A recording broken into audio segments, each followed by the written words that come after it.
had been the tape operator at Avenue Edit, and there were times when I was dubbing his reel all alone in the tape room, quietly crying to myself as I watched his spots, or laughing out loud or smiling, and his spots always seemed to be special, and a Terry Kaney spot always seemed to really affect me.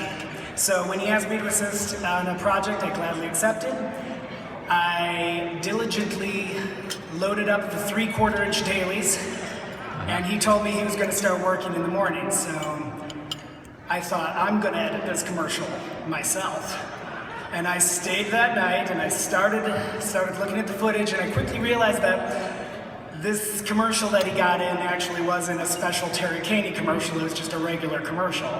And I was going through it, and the acting was okay, and the writing was okay, and I ended up cutting a 36-second mediocre commercial. So in the morning he came in, and he starts cutting, and I sit behind him, and I am surprised to find that he is editing a very different commercial. His commercial has some sublime acting in it, with subtle looks and glances and raises of eyebrows, and the commercial he's cutting has fantastic writing, and there's these pauses and this that are giving weight to the words and the placement and the dramatic cadence to it. And the commercial he's cutting is about this story about these people and these characters.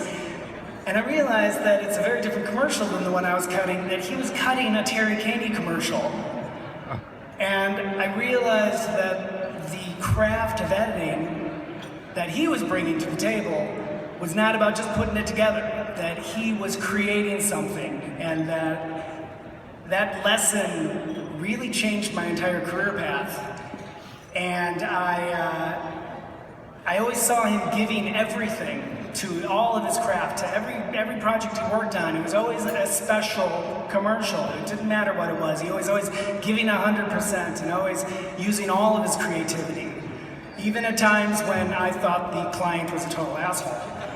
And his lesson stayed with me, and even though he hasn't been editing for a number of years, I think that we're all lucky that the Terry Kaney commercial still exists, because we have a record of all of his work, and we have a little reel that we're going to show you now of it. And it's going to start out with a spot that probably many of you will recognize, and then a small little montage, and then a couple other spots. And just as a precursor, in our 30-second, 15-second, 10-second duration world we live in, a lot of the spots he cut were storytelling spots that required 90 seconds, 2 minutes long. So these were things that we're all lucky to still have. So why don't we just take a look.